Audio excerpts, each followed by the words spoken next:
అందరికీ JB this is Nani నేతల doctor BR Ambedkar Konaseema జిల్లా రాజోల్ కాన్స్టిట్యున్సీ. ఎవడు మాత్రం దళితులుగా పుట్టాలని కోరుకుంటాడు? ఇది సాక్షాత్తు 40 ఏళ్ల అనుభవం కలిగినటువంటి ఒక రాజకీయ నాయకుడు, ఒక రాష్ట్ర ముఖ్యమంత్రి స్టేట్మెంట్. రాజకీయాలు మాకుంటాయి, మీకెందుకురా పిచ్చముండా కొడకలారా?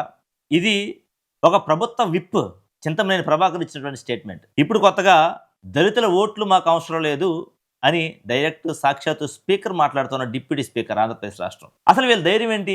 ఎక్కడి నుంచి మాట్లాడుకొస్తా ఉన్నారు లైనిళ్ళు? ఒక ముఖ్యమంత్రి స్థాయిలో ఉన్న వ్యక్తే ఎవడు మాత్రం దళితులుగా పుట్టాలని కోరుకుంటాడు అని అన్నప్పుడు, మీ దళితుల ఓట్లు మాకు అవసరం లేదు అని ఒక డిప్యూటీ స్పీకర్ అనడంలో ఆశ్చర్యం ఏమి లేదు.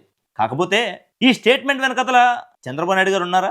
ఈ స్టేట్మెంట్ వెనకతల పవన్ కళ్యాణ్ గారు ఉన్నారా? లోకేష్ గారు ఉన్నారా? ఇది మాత్రం ఖచ్చితంగా క్లారిటీ కావాలి. ఎందుకని ఈ మాట అంటా ఉన్నానంటే, మీకు అందరికీ తెలుసు ఆకువీడి పెదపేట ఉండి కాన్స్టిట్యున్సీలో జరిగినటువంటి ఇష్యూ. ఈ ఆకువీడి పెదపేటలో ఒక గొంతేనమ్మ గుడికి రామాలయానికి మధ్యన ఒక చిన్న వాగ్వివాదం జరుగుతూ ఉంది. ఇలా జరుగుతున్న సందర్భాల్లో అక్కడ డిప్యూటీ స్పీకర్ ఒక లోకల్ ఎమ్మెల్యేగా ఉన్నటువంటి రఘురామకృష్ణరాజు ఆకువీడి పెదపేటకి వెళ్ళి గొంతేనమ్మకి దండేసి వచ్చాడు. ఆ తర్వాత మరలా కొంతమంది అల్లరి మూకలను తీసుకుని ఆ ఆకువీడి పెదపేటకి వెళ్ళినప్పుడు ఎవరైతే ఆ గొంతెనమ్మ గుడి విషయంలో అల్లర్లు చేస్తా ఉన్నారో, లోకల్ గా ఉన్న వాళ్ళని రెచ్చగొడతా ఉన్నారో, వాళ్ళ మీద ఆ లోకల్ గా ఉన్న వాళ్ళు కలిసి ఏదో చిన్న గొడవ పడ్డారు. దాన్ని రఘురామకృష్ణరాజు మీద దాడి అని క్రియేట్ చేశారు, డిప్యూటీ స్పీకర్ మీద దాడి అని క్రియేట్ చేశారు. ఇది జరిగిన వెంబటే డిప్యూటీ సీఎం గారు స్పందిస్తారు, ఇది జరిగిన వెంబటే నారా లోకేష్ గారు స్పందిస్తారు, ఇది జరిగిన వెంబటే ఒక రాష్ట్రానికి ముఖ్యమంత్రి అయినటువంటి నారా చంద్రబాబు నాయుడు గారు స్పందిస్తారు. అంటే దాడి జరగకుండానే రఘురామకృష్ణరాజు మీద దాడికి స్పందించినటువంటి ఈ ముగ్గురు ఇవాళ సాక్షాత్తుగా ఈ దళితుల ఓట్లు మాకు అవసరం లేదు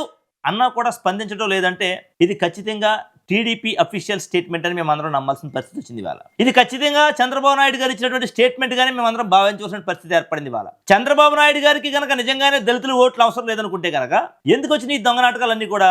ఎప్పుడో జగన్మోహన్ రెడ్డి గారు హయాంలో జరిగినటువంటి గొడవలన్నీ కూడా డాక్టర్ సుధాకర్ గారు కానివ్వండి, లేకుంటే డ్రైవర్ సుబ్రహ్మణ్యం కానివ్వండి, వీళ్ళ ఇంట్లోకి వెళ్ళి కెమెరాలు పెట్టి మరి రీక్యాప్ చేయవలసినటువంటి అవసరాలు ఎందుకు వచ్చినాయి? మీకు దళితుల ఓట్లు అవసరం లేదు కదా.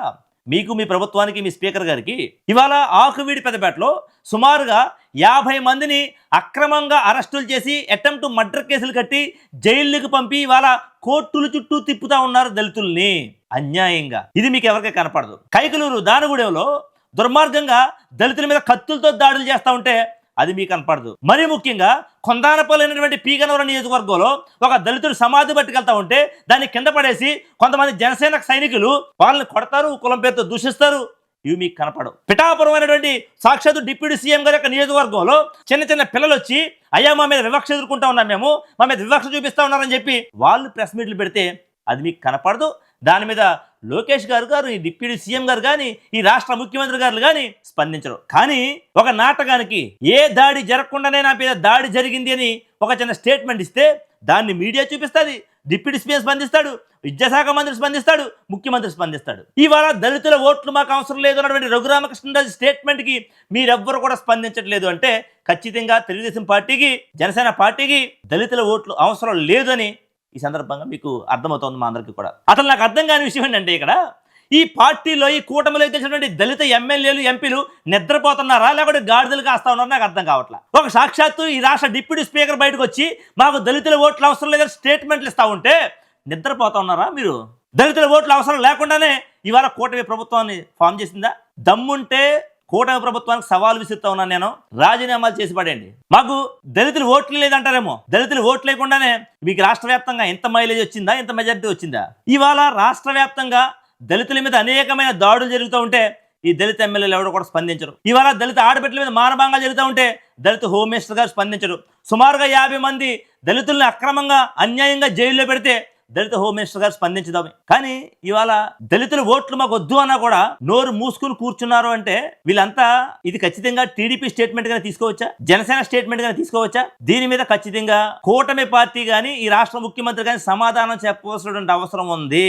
దళితుల ఓట్లు మాకు వద్దు అని రఘురామకృష్ణరాజు ఇచ్చినటువంటి స్టేట్మెంట్ ని దీన్ని ఖచ్చితంగా కూటమి స్టేట్మెంట్ గా తీసుకోవాల్సిన ఆవశ్యకత కూడా ఉంది. నేను ఒకటే చెప్తా ఉన్నా ఈ రఘురామకృష్ణరాజు గారికి, మరి ముఖ్యంగా ఈ కూటమి ప్రభుత్వానికి, ఇవాళ మీరు దళితుల ఓట్లు వద్దు అని చెప్తా ఉన్నారు కదా.